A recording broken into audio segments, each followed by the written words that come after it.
Hi, we're the Ruiz Miller team here with Keller Williams Cornerstone Realty. I'm Stephanie Ruiz. And I'm Bob Miller. Sure. Watch this quick video and we'll be right back.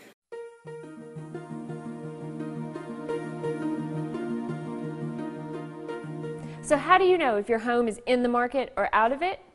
It's really as simple as showings and offers.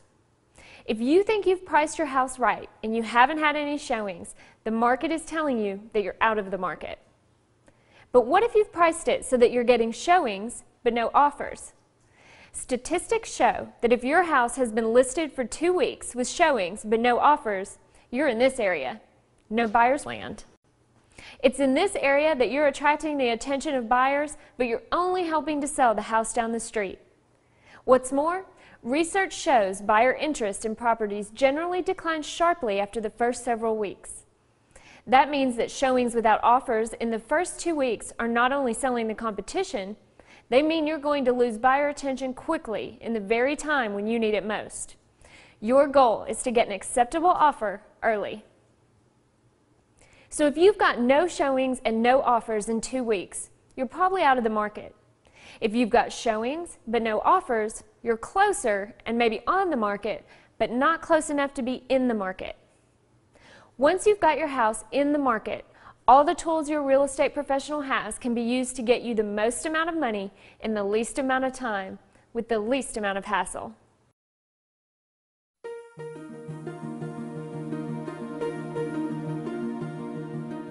To sell, your house has to prove its value to 3 people: the buyer's agent, whose job it is to scout for the best homes in the buyer's price range, the buyer, who selects from these homes, and the lender, who decides whether the home is actually worth the price.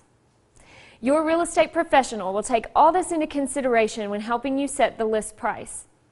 To do this, your agent will create what is commonly referred to as a comparative market analysis, or CMA.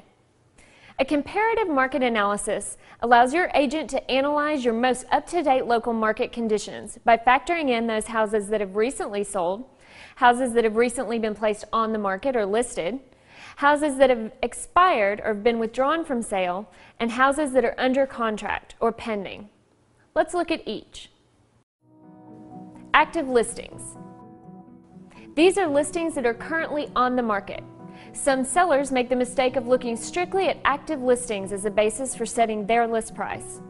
The problem with this strategy is that the only thing we know about active listings is that they have not sold.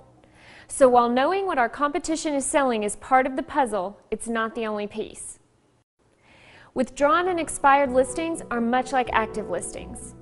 These homes haven't sold either after being on the market for some time, and in some cases even going through several price reductions. Usually, these homes were overpriced or had major issues that deterred buyers.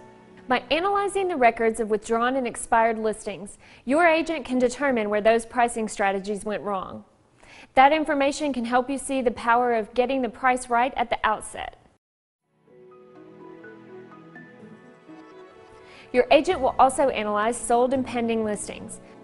Unlike actives, expired, and withdrawn listings, sold and pending listings can show what prices are attracting buyers and getting offers. Your agent's comparative market analysis will help you to determine where the market has been, where it's going, and where it's not. To be a successful seller, you'll need this knowledge to know where to set your price.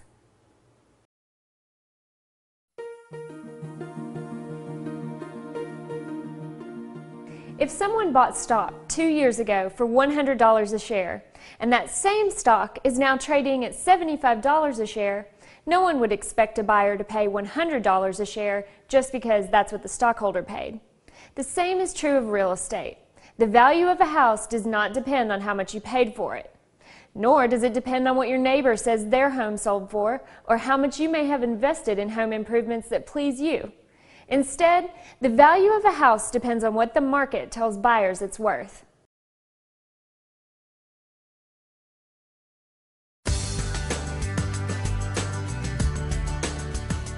Selling your house is one of the biggest decisions you'll ever make, and you don't want to go it alone. You wouldn't perform surgery on yourself, so why would you sell your house without the help of a professional? Your real estate agent has provided this video because they care and want to help. Now that you have more information, you'll want to put that information into action. At the very least, begin with calling your agent to learn how they can help you to sell your home for more money in the least amount of time with the least amount of hassle.